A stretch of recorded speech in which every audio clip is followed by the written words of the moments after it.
Eu ouvi uma frase esses dias que me chamou muita atenção. A frase era: cidades muradas sem portões não estão totalmente seguras. Cidades muradas sem portões não estão totalmente seguras. Quando nós falamos de cidades, de muros, portões, pelo menos para mim a primeira pessoa que se aparece da Bíblia é Neemias. Neemias, o homem que reconstruiu os muros de Jerusalém. Mas muito mais do que um construtor, Neemias foi um avivalista. A história de Jerusalém se divide pré-Neemias e pós-Neemias.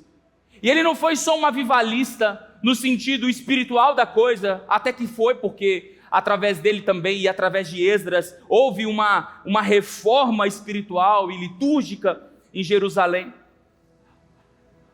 Mas a disposição de Neemias em reconstruir os muros trouxe um avivamento prático na vida de Neemias também. A Bíblia diz, e se você for ler a Bíblia de uma ordem cronológica, você vai ver que muitos livros acabam se cruzando, e um dos livros que se cruzam, biblicamente dizendo, está o livro de Neemias e também o livro de Esdras, o livro de Daniel, o livro também de Zacarias, se não me engano. Eles se cruzam. E quando a gente olha para Daniel, no final do livro de Daniel, quando Daniel tem aquele momento de jejuar 21 dias em prol de uma mensagem, de uma palavra, e a Bíblia diz que o anjo, depois de 21 dias, aparece para ele dizendo: ei, desde o primeiro dia Deus me liberou para trazer a mensagem para vocês, mas o príncipe da Pérsia me resistiu. Nós lemos e refletimos sobre a resistência maligna, sobre a resposta de Deus, mas muitos de nós não nos focamos na resposta propriamente em si. A resposta que o anjo trouxe para Daniel é uma resposta temporal. Quando Nabucodonosor leva cativo Jerusalém à Babilônia, e Daniel vai junto, com Ananias, Misael e Azarias, quando eles vão para a Babilônia, o povo vai cativo à Babilônia. Deus tinha falado através de Jeremias uma promessa que por 70 anos eles ficariam ali.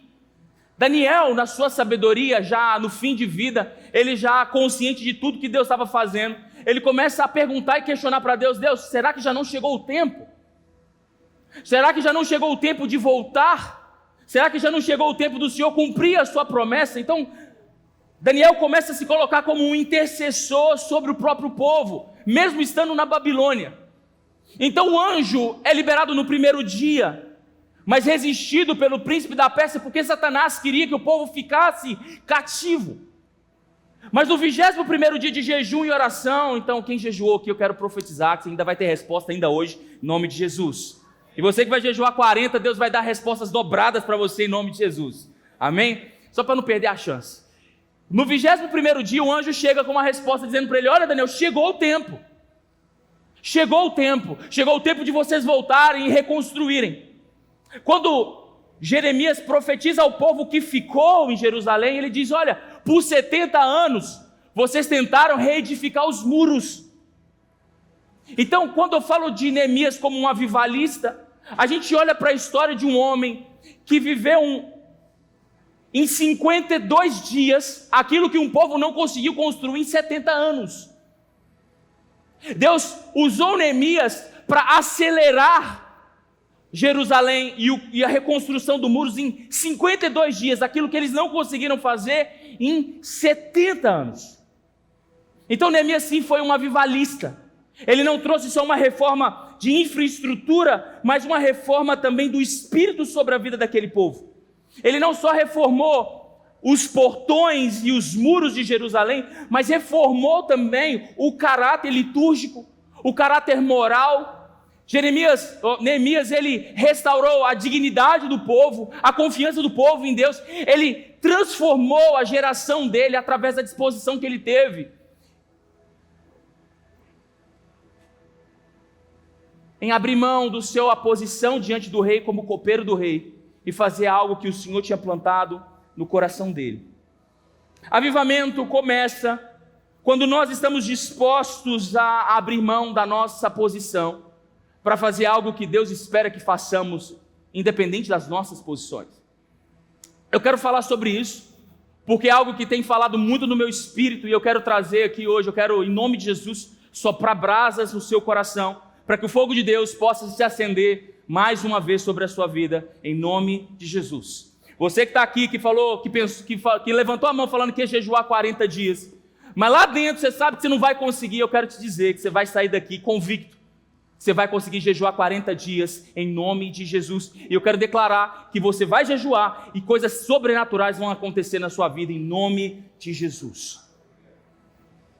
Quando nós olhamos para aquilo que Neemias fez, o nome Neemias significa o confortador, aquele que conforta. A gente sabe que, biblicamente dizendo, Neemias não é o confortador, mas quem conforta verdadeiramente é o Espírito Santo.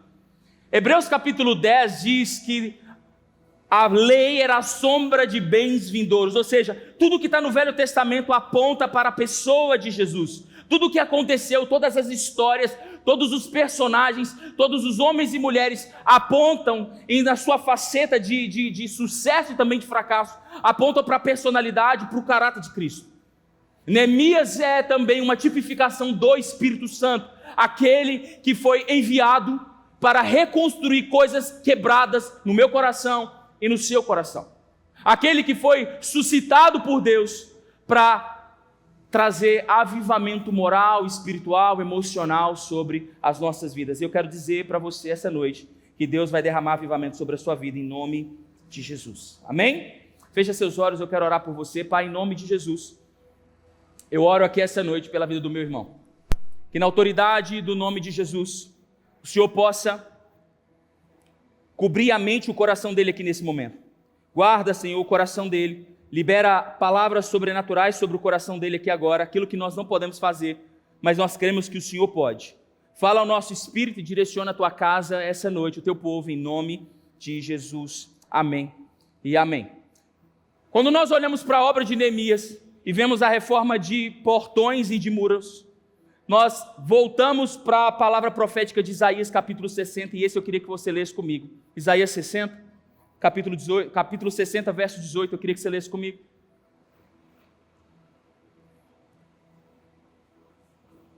Isaías 60 é um salmo messiânico.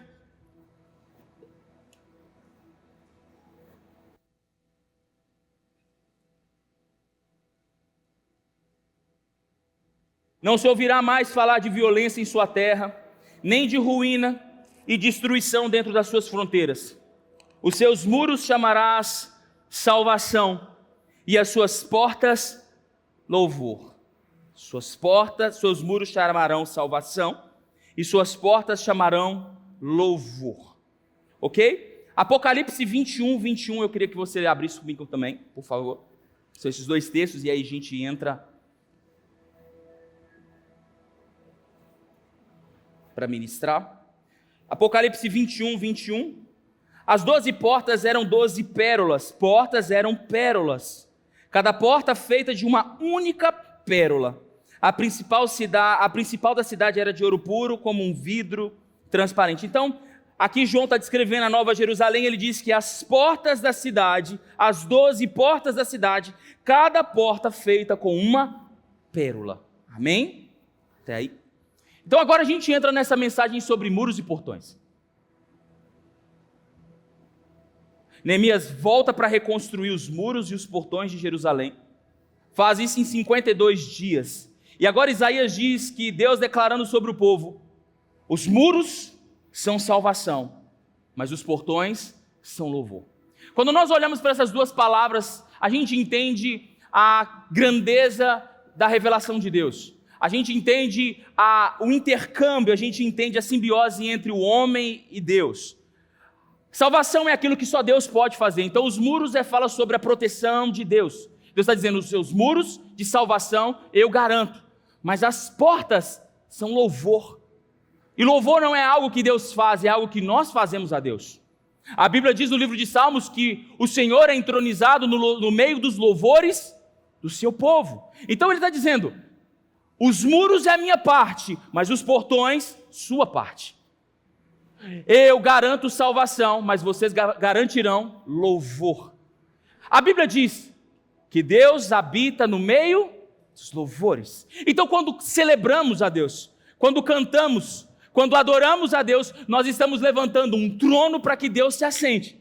Se Deus se assenta no trono do louvor, a pergunta que precisamos fazer é quem senta no trono da crítica.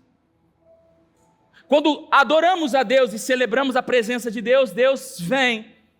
A pergunta a se fazer é, quando criticamos e murmuramos, quem é que vem? Quem se assenta no trono? Né? A Bíblia fala no livro do Salmo, se eu não me engano, 24, ele diz: abram-se os portais eternos para que venha o Rei da Glória. Então está dizendo, abre as portas para que a gente entre.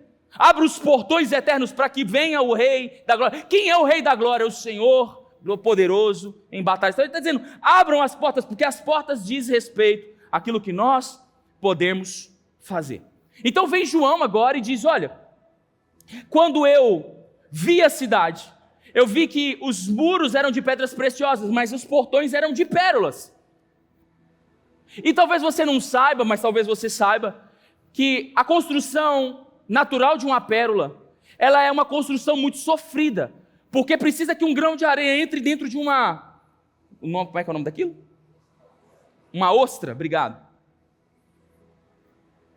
E ali ela vai sofrendo, né, a dor daquele grão de areia dentro dela, e na dor ela vai formando a pérola. Então João diz, os portões eram pérolas. Os portões são proteções construídas em momentos de dores. A pergunta a se fazer é, adorar a Deus quando tudo está fácil não é tão complicado.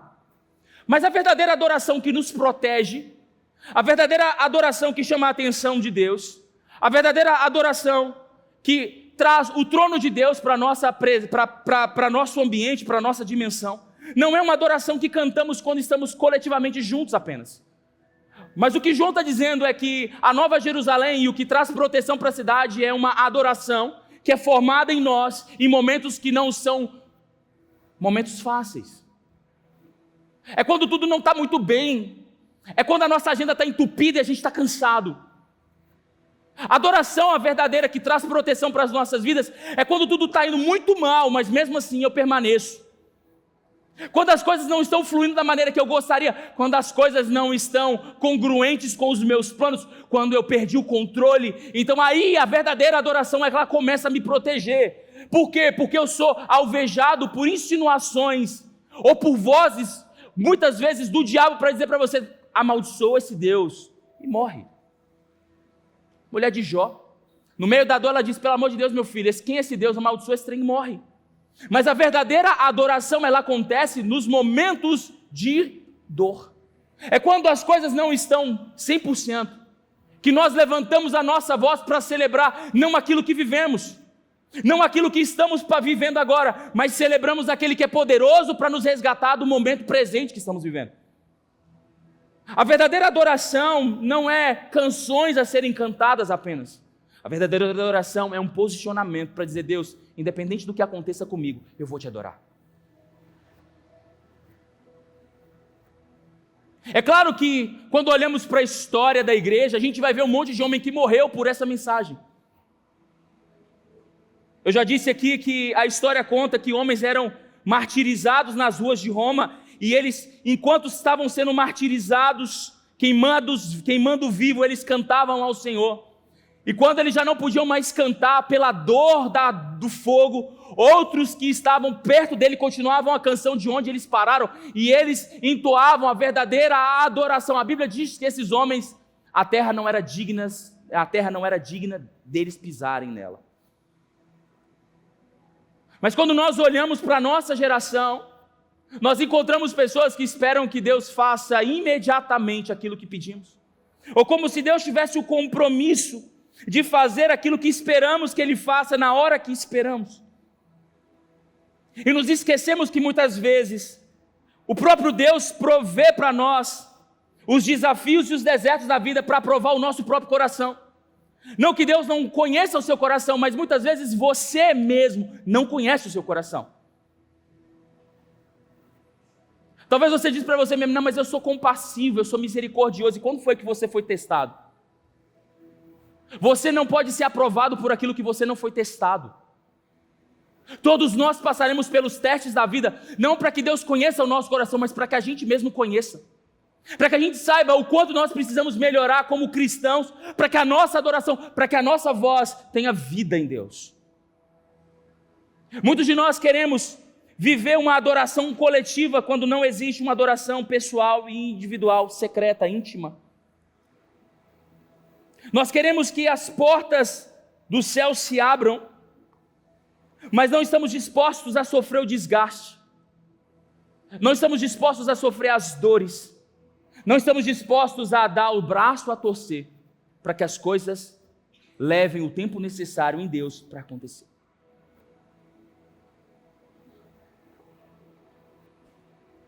O verdadeiro avivamento não surge quando tudo está indo bem. Na verdade, para um avivamento acontecer, normalmente, historicamente, tudo tem que estar indo muito mal.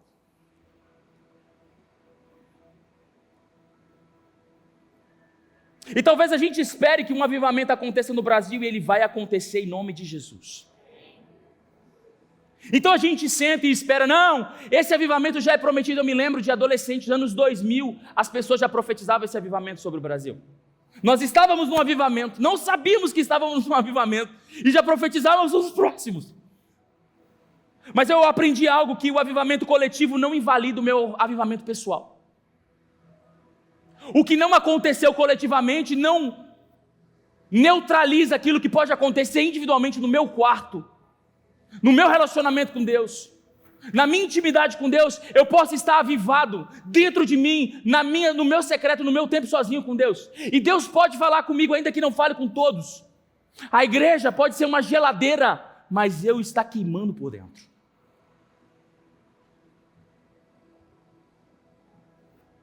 Por quê? Porque Deus me garante salvação nos momentos de dificuldade, mas porque eu me posicionei em louvor e adoração, mesmo que eu não veja as coisas acontecendo na minha vida. Olha para o irmão que está do seu lado, pergunta para ele: você tem muito problema para resolver essa próxima semana? Tem muito boleto para pagar? Nós estamos no final do mês, hein? Quantos aqui tem problema familiar para resolver? Essa semana, infelizmente, nós perdemos a irmã do Gabriel, vítima do câncer. Oramos pela irmã dele aqui, mas aprove Deus levá-la. E muitas vezes a gente acha que os nossos problemas é falta de dinheiro. Não é não, irmão. Quando a gente olha para o fim da vida, e a gente sabe que nada vai mudar se o Senhor Jesus é o único que pode mudar a morte para a vida. A gente sabe que a gente está na melhor mão, mas a gente está no abismo da impossibilidade. E aí a gente aceita que o melhor de Deus para a vida dela foi levar. Mesmo assim, isso não tira da gente a dor de ver alguém partindo, uma dor de alguém que a gente ama. Não é verdade? E a gente olha para essa situação, a gente fica triste, sabendo que a gente vai se encontrar na glória. Mas a nossa preocupação não é com quem, só com quem vai. Com quem vai a gente não pode fazer nada, mas com quem fica. Aí a gente recebe, aí essa semana eu falando para ele, conversando com o Gabriel, a gente recebe um áudio dele, que no final da vida, no hospital ainda, ela evangelizou uma pessoa doente. Ela estava doente, o cara estava doente, ela pregou para uma pessoa dentro do hospital, e essa pessoa aceitou Jesus lá dentro. Isso é adorar a Deus no meio da dor. Isso é adorar a Deus quando tudo parece estar perdido para mim, mas eu não vou perder a oportunidade de levantar um trono de glória para Deus.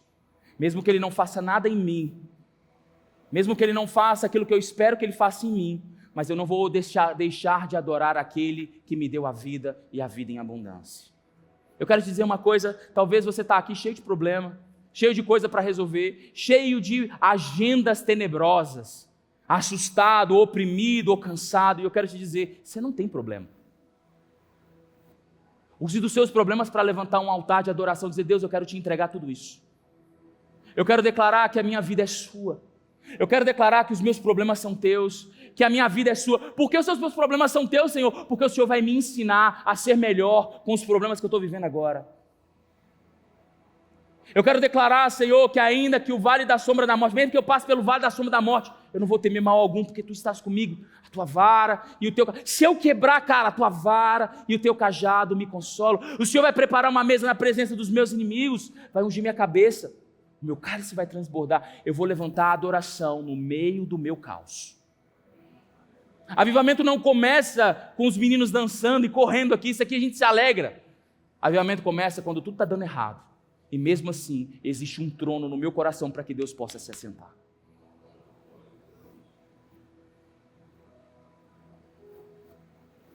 A pergunta é, quem é você quando tudo está indo mal? A quem você levanta um trono quando tudo não está bem? Nós vivemos, irmãos, e eu vou ser testemunha disso. Eu já contei isso para vocês, em algum momento da minha vida, há pouco tempo atrás. Eu recebi a oração de uma pessoa e a pessoa foi orar por mim. E eu estava cansado, emocionalmente cansado. Estava muito cansado. E por mais que eu dormisse e acordasse, eu estava cansado. E eu fui receber a oração e a pessoa disse para mim, existe um demônio que está falando no seu ouvido. E ele fala para você que você está cansado e você concorda com ele. Então tudo que eu fazia, eu estava cansado. E um dia eu comecei a dizer, Deus, e nesse momento o Senhor ministrou no meu coração dizendo, para de concordar com ele, concorde comigo. Concorde comigo. Diga o que eu estou dizendo para você. Diga para ele o que você é em mim. E eu comecei a me opor a essa voz de cansaço. E eu comecei a declarar as verdades de Deus. E toda vez que o cansaço vem sobre a minha vida, eu começo a adorar a Deus. E eu nunca mais me senti emocionalmente cansado a partir daquele dia. Eu quero dizer para você que muitas vezes esse cansaço, esse estresse que você está vivendo, é o altar que você decidiu permitir que o diabo se assente por causa das suas palavras. Avivamento não começa com um choro e uma lágrima. Avivamento começa quando você começa a se opor às mentiras do diabo plantadas no seu coração. Há poucos dias atrás recebemos um diagnóstico, uma pessoa recebeu um diagnóstico, e eu estou meio cansado disso. Particularmente cansado, não que eu tenha nada contra diagnósticos. Eu acredito que diagnósticos são possíveis, são reais e são necessários. Mas existem muitas pessoas que estão pegando os seus diagnósticos para compensar o seu fracasso ou para compensar a sua estagnação na vida. As pessoas estão dizendo, não, eu sou assim porque eu tenho isso. Então, o ter isso ou ter um transtorno é a causa dela não conseguir se aperfeiçoar na vida. Então agora eu posso me abster, eu posso parar de tentar, eu não preciso mais me esforçar para ser melhor, porque afinal de contas, eu tenho um diagnóstico.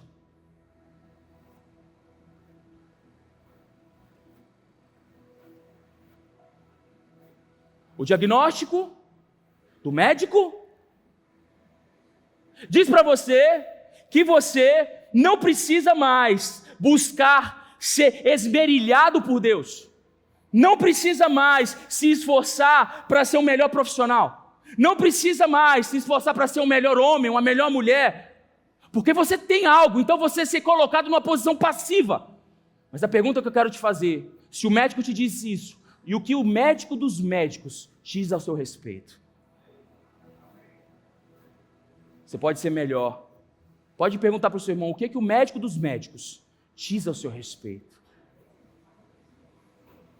Sabe, avivamento não começa com choro, avivamento começa com oposição. Com alguém que diz, ei, eu não sou aquilo que o mundo está dizendo que eu sou. Eu sou aquilo que Deus disse que eu seria em nome de Jesus. E ainda que eu esteja passando pelo diagnóstico, eu não sou um diagnóstico. Eu sou o que Deus disse que eu seria em nome de Jesus. Ou esse diagnóstico vai mudar, ou Deus vai mudar. Porque nós cremos na cura de Deus para toda e qualquer... A Bíblia diz em Isaías 53, Ele levou sobre si todas as nossas dores e enfermidades. Amém? Bota a mão no ombro do seu irmão. Diz para ele, Deus levou sobre si todas as dores e todas as enfermidades. O castigo que te traz paz estava sobre ele, e sobre as suas pisaduras, você e eu fomos sarados em nome de Jesus. Fala com ele, você é curado em nome de Jesus. Em nome de Jesus. Ou nós nos levantamos contra isso, contra essa passividade, essa apostasia, e eu não estou falando clínica, eu estou falando essa apostasia de transformar aquilo que as pessoas estão dizendo a nosso respeito como uma muleta. Porque uma coisa é a gente ter a consciência, a gente se tratar, e eu não estou dizendo para você jogar seus remédios fora não, pelo amor de Deus, eu estou dizendo para você que você não pode se ancorar nisso. O que você precisa fazer é aprender a declarar as verdades de Deus contra os diagnósticos do médico.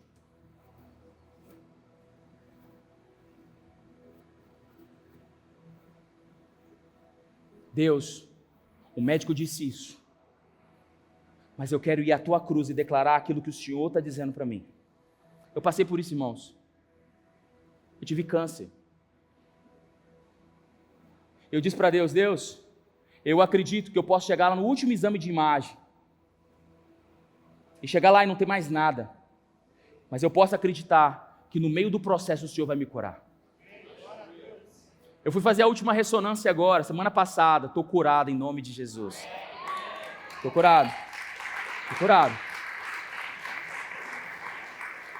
Mas sabe qual era a minha expectativa? Foi, Deus, na hora que aquela ressonância passar, o Senhor vai ter feito crescer um pedaço de rim que estava faltando, porque eu não quero viver sem um pedaço de rim, eu quero que o Senhor faça crescer esse rim de novo, para declarar para os médicos que maior é o meu Deus do que aquilo que Ele faz sobre a minha vida. Ou a rim, pastor, não é fígado, o rim não cresce, mas o poder de Deus pode fazer crescer qualquer coisa sobre a minha vida. Eu não ando por aquilo que eu vejo, eu ando por aquilo que eu creio, e eu creio que o meu Deus é poderoso para fazer infinitamente mais do que pedimos ou pensamos. E isso é começar a andar em avivamento. 2 Crônicas, capítulo 7, versículo 14, eu acho que muitos conhecem de cor esse texto. Abre para mim para que a gente possa ler.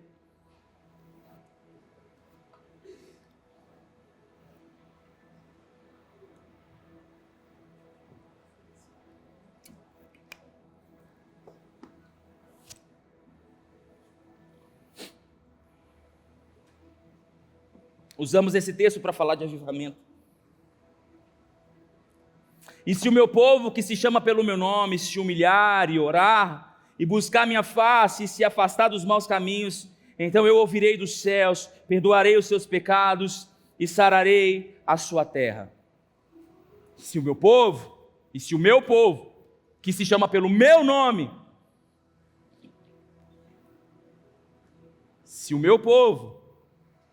que se chama pelo meu nome, às vezes a gente tem orado, dizendo, Deus, faça isso. E Deus está dizendo, nada começa com arrependimento.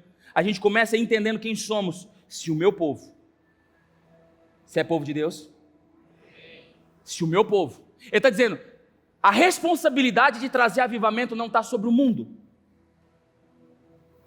A responsabilidade de trazer transformação social não está sobre o mundo. O mundo está o caos, mas a responsabilidade de transformar é nossa. Ele está dizendo, se o meu povo, que se chama pelo meu nome, se humilhar, então eu vou sarar a terra.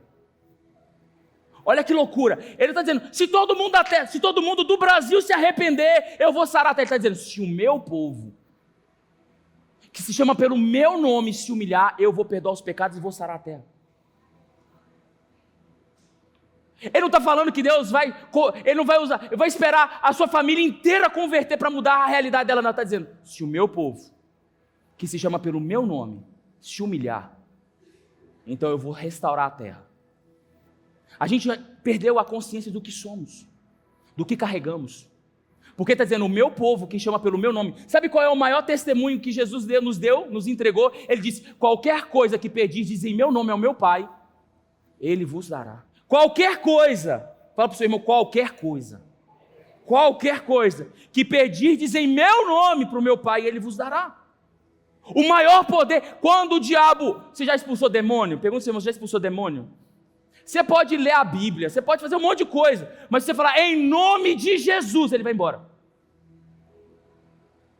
Porque não existe nome maior do que o nome de Jesus, nem no céu, nem na terra, nem debaixo da terra. Quando nós declaramos o nome de Jesus, As potestades, os poderes das trevas precisam cair. Ele está dizendo, se o meu povo, que usa o meu nome, orar e se humilhar, então eu vou trazer avivamento para a terra, eu vou curar a terra. Eu quero te desafiar a procurar no Google, lá na sua casa, sobre o avivamento da Guatemala. Nos anos 2000 houve um avivamento na Guatemala. O povo da nação quase inteira se converteu. Sabe o que Deus fez? Procura lá. Aqui não, em nome de Jesus, desliga esse celular. Você vai ler lá na sua casa. Deus sarou a terra, que começou a nascer, as colheitas da terra começou a ser desproporcional. Começava a nascer na cenoura desse tamanho, beterraba desse tamanho, umas coisas absurdas. Os alimentos começaram a crescer. A colheita era coisas absurdas, porque não é porque tinha muita, mas o que tinha era muito grande, era desproporcional. Era Deus sarando a terra. A Bíblia diz que quando o povo foi espiar Canaã, eles voltaram com um cacho de uva que 2 homens precisavam carregar o cacho de uva. Isso é avivamento, irmão. É avivamento. Eu quero profetizar sobre a sua vida que você vai viver coisas sobrenaturais na sua casa, níveis de provisão, níveis de cura, níveis de milagres sobre a sua casa, se você se reposicionar em Deus e abraçar uma cultura de avivamento em nome de Jesus. Em nome de Jesus. Deus está dizendo, o maior poder que eu e você temos é entender que nós somos um povo que chama pelo seu nome. Ele está dizendo, ei, se você usar o meu nome diante das circunstâncias, elas vão se dobrar a você. Se você entender o nome que você carrega, ele está dizendo que o meu povo que se chama pelo meu nome, ele está dizendo, ei, se você entender o que você carrega, você vai lá e as transformações vão acontecer por causa do nome que você carrega. Então Deus está dizendo, ei, você já tem o meu nome, vai lá e transforma. Vai lá no doente e declara cura, em meu nome você pode. Vai lá para aqueles que estão mortificados e declara vida, porque em meu nome eles vão ressuscitar. Declara para o caos que você está vivendo o meu nome, e esse caos vai transformar em luz. Fala para os seus negócios, em meu nome, e eles vão se ajustar. Nós precisamos voltar a acreditar que o avivamento é uma realidade e uma chamada de Deus para as nossas vidas. Nós não podemos esperar em Deus é caminhar. Esperar em Deus é continuar fazendo, mesmo que ainda não aconteceu. Eu tenho entendido isso no meu espírito, eu vou parar porque já são 8 horas, semana que vem a gente continua. Mas eu quis ser bem objetivo aqui agora. Porque como pastor de vocês, eu decidi no meu coração, com a minha vida, a abraçar essa verdade e nunca mais abandonar ela. Eu quero ser um homem e eu quero viver uma igreja que entenda o que é avivamento e corra para esse avivamento pessoal. Até que vivamos um avivamento coletivo, e viveremos ele em nome de Jesus. Viveremos ele em nome de Jesus. É claro que isso não vai começar hoje, não vai começar amanhã aos nossos olhos, mas isso vai começar agora em nome de Jesus. Está na hora da gente entender que o cuidado de Deus sobre as nossas vidas, aquilo que pregamos e reverberamos para essa cidade, nos levará a um lugar de transformar famílias, transformar pessoas, transformar casamentos, trazendo a vida. O avivamento é trazer vida onde existe morte. Nós traremos vida onde existe morte na vida das pessoas, em nome de Jesus. Em nome de Jesus. E isso vai começar não com o seu discurso, mas com a sua vida. Em você algo vai começar aqui agora, em nome de Jesus. Pelo poder do Espírito Santo eu quero declarar isso. E talvez você possa pensar, pastor, eu não estou sentindo nada. Eu preciso de um toque do Senhor. Quantos aqui precisam de um toque do Senhor essa noite? Sabe qual é o seu problema? Sabe qual é o seu problema? Pega, por favor, quem levantou a mão, levanta a sua mão mais uma vez para mim. Alguém que está do lado desse irmão, toca nele agora em nome de Jesus. Receba o toque do Senhor agora em nome de Jesus. Você não chorou, mas recebeu o toque em nome de Jesus. Amém? Você pode dar um amém aí? Amém. Amém. Sabe qual é o problema? Que nós esperamos que o toque do Senhor seja conforme as nossas expectativas. Deixa eu te dizer uma coisa, quando Davi foi tocado por Deus, ele se transformou de um pastor em um guerreiro. Ele não chorou, ele não tremeu, ele não caiu, ele não voou, ele se transformou de um pastor em um rei. Quando o toque do Senhor tocou a vida de Sansão, ele era fraco e ficou forte. Ele não chorou, ele não tremeu, ele não caiu, ele só ficou forte. Elias, quando foi tocado pelo Senhor, a Bíblia diz que ele correu mais rápido que a carruagem de Acabe. Então ele recebeu velocidade, ele não chorou, ele não tremeu, ele não caiu. Sabe qual é o problema? Que muitos de nós queremos receber um toque que faça que as nossas expectativas sejam cheias. E Deus está dizendo, eu já toquei você, para que você receba aquilo que você precisa, para fazer o que eu quero que você faça. Enquanto você está esperando chorar, se derramar, cair no espírito, tremer, sonhar, ser ativado, Deus pode estar tocando você aqui agora, com algo particular no seu coração, para fazer especificamente aquilo que Ele chamou você para fazer, e você está se negando, porque você não está sentindo nada. Amém? Toca no ombro do seu irmão aí, fala com ele, receba o toque do Senhor agora em nome de Jesus. Você pode chorar, você pode tremer, você pode murmurar, você pode fazer o que você quiser, mas o que você precisa, o Espírito Santo toca você agora em nome de Jesus, para fazer o que você precisa fazer. Eu queria que você ficasse de pé, para a gente poder orar.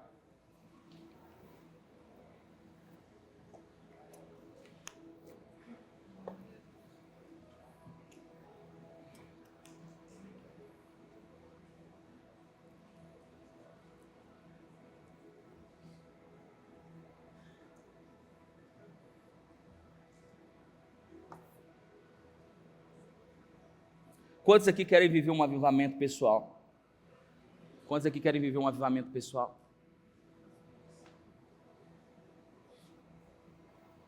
Eu queria que você colocasse a mão no seu coração nesse momento.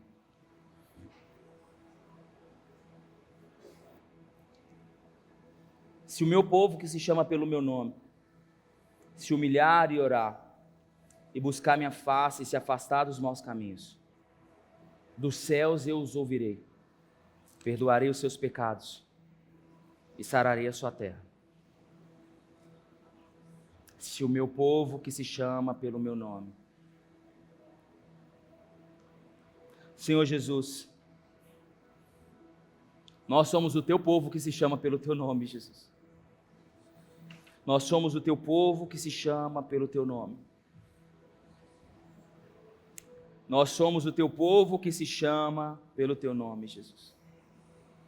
O Senhor disse que se nos humilhássemos e orássemos, e convertêssemos os nossos maus caminhos, Pai, eu quero orar aqui essa noite, para que toda resistência às nossas próprias humilhações, Senhor, em reconhecer o nosso próprio fracasso, as nossas debilidades, reconhecer não diante de homens apenas, mas reconhecer diante de Ti agora, Jesus, que nós somos fracos, como a Tua palavra diz no livro de Apocalipse, somos pobres, cegos e nus. Precisamos, Senhor, comprar de Ti ouro refinado pelo fogo. Precisamos de vestes brancas. Precisamos de colírio para os nossos olhos, Senhor. Ainda que muitos de nós possamos nos ancorar, Senhor, na nossa expertise, nos nossos recursos, no nosso sucesso pessoal, Jesus. Tudo isso aos teus olhos é como uma palha, Jesus, que o fogo da tribulação queima e joga longe. Eu sei que muitos de nós buscamos as tuas mãos. Ah, Jesus, o Senhor nunca se negou em nos abençoar. Não, Jesus, o Senhor sempre, quando o cego dizia, ei, filho de Davi, o Senhor nunca repreendeu dizendo, você precisava me conhecer. O Senhor ia lá e curava. O Senhor nunca recolheu as tuas mãos para nos abençoar. Mas o que o Senhor sempre quis foi um povo que buscasse o Senhor de todo o coração. Tua palavra diz, invocar-me-ei e me acharei se buscardes todo o meu coração, todo o teu coração.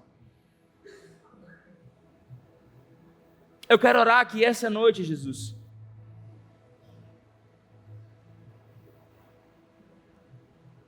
Porque nós somos o teu povo que se chama pelo teu nome, Jesus. Nós somos um povo que ora e no final da oração diz em nome de Jesus. E muitas vezes nós não temos visto nada acontecer nas nossas vidas. Os pecados continuam imperando sobre nós, tiranicamente. O nosso orgulho,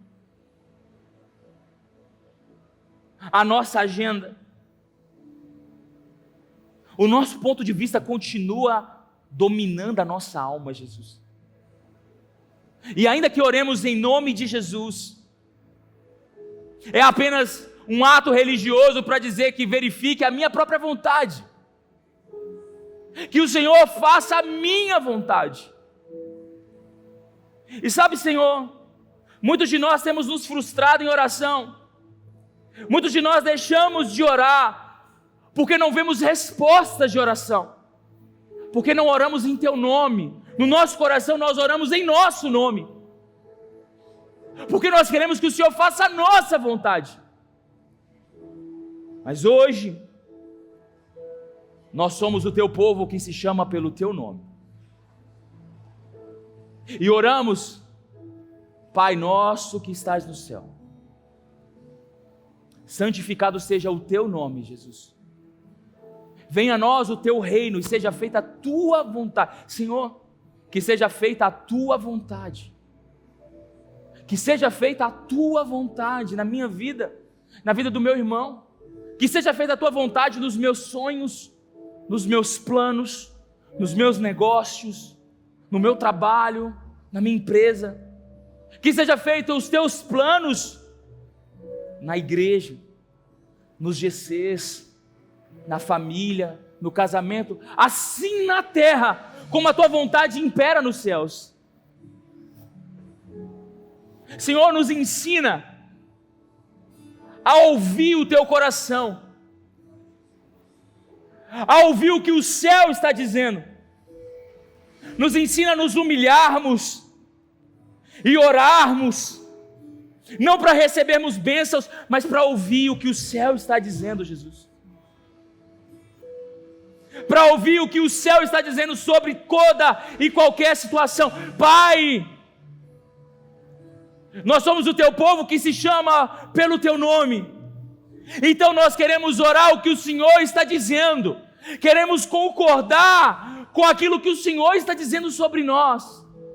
Nós não queremos te convencer que a nosso olhar, a nossa opinião é melhor do que a Tua, porque nós oramos: seja feita a Tua vontade, assim na terra, como a Tua vontade é feita no céu, Senhor.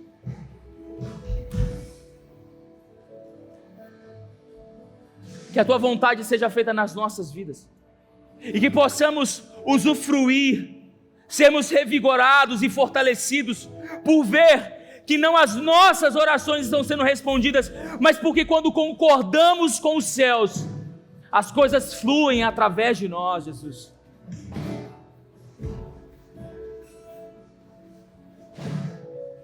Porque quando Te ouvimos, as coisas acontecem.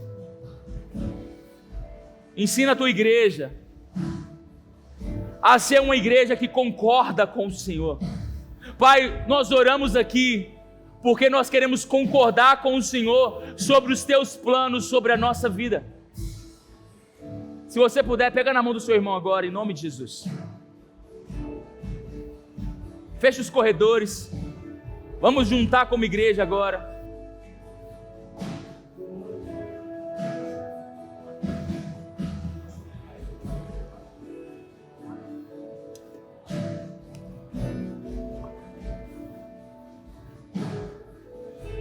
Esse é o Teu povo que se chama pelo Teu nome, Jesus. Tua palavra diz que se esse povo que se chama pelo Seu nome se humilhar e orar e buscar a Sua face, Pai,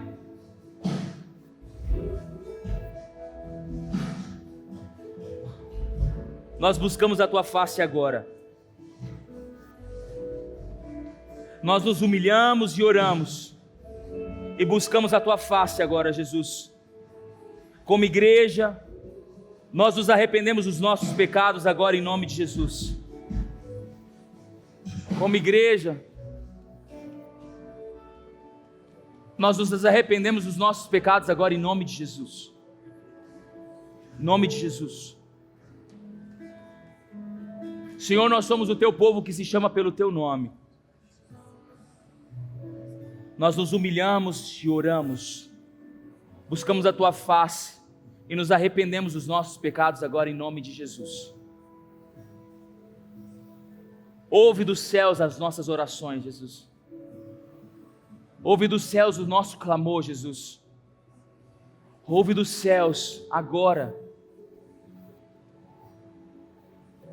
as nossas petições. E que seja feita a tua vontade na terra como ela é feita nos céus. Nós declaramos aqui que nós concordamos com o que o céu está dizendo. E as nossas orações não será: Deus, me dá isso. Deus, faça isso. Deus, eu preciso disso.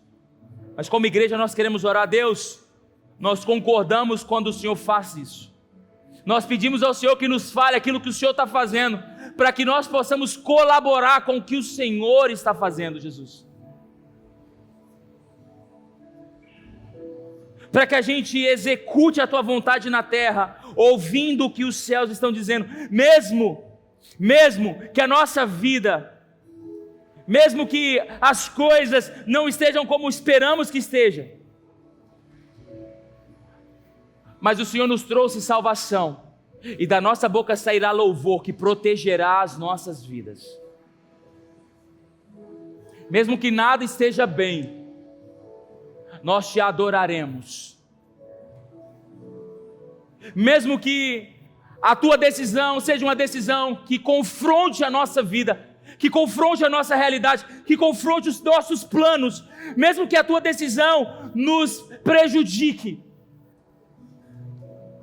Senhor, nós levantamos um altar de adoração à tua presença agora em nome de Jesus. E declaramos que seja feita a tua vontade na terra, como ela é feita nos céus. E o pão nosso de cada dia, o Senhor nos dará hoje. Perdoa, Senhor, as nossas dívidas, assim como nós perdoamos aqueles que nos devem. E não nos deixe cair em tentação, mas livra-nos do mal, pois teu é o reino, o poder e a glória para todos sempre e sempre. Amém, amém e amém. Senhor Jesus, nós oramos a tua oração para declarar que nós somos o teu povo, que se humilha e ora e busca a tua face, porque nós queremos viver a vida do Senhor sobre as nossas vidas. Guarda o nosso coração, nos abençoe, direcione as nossas vidas, em nome de Jesus. Amém e amém.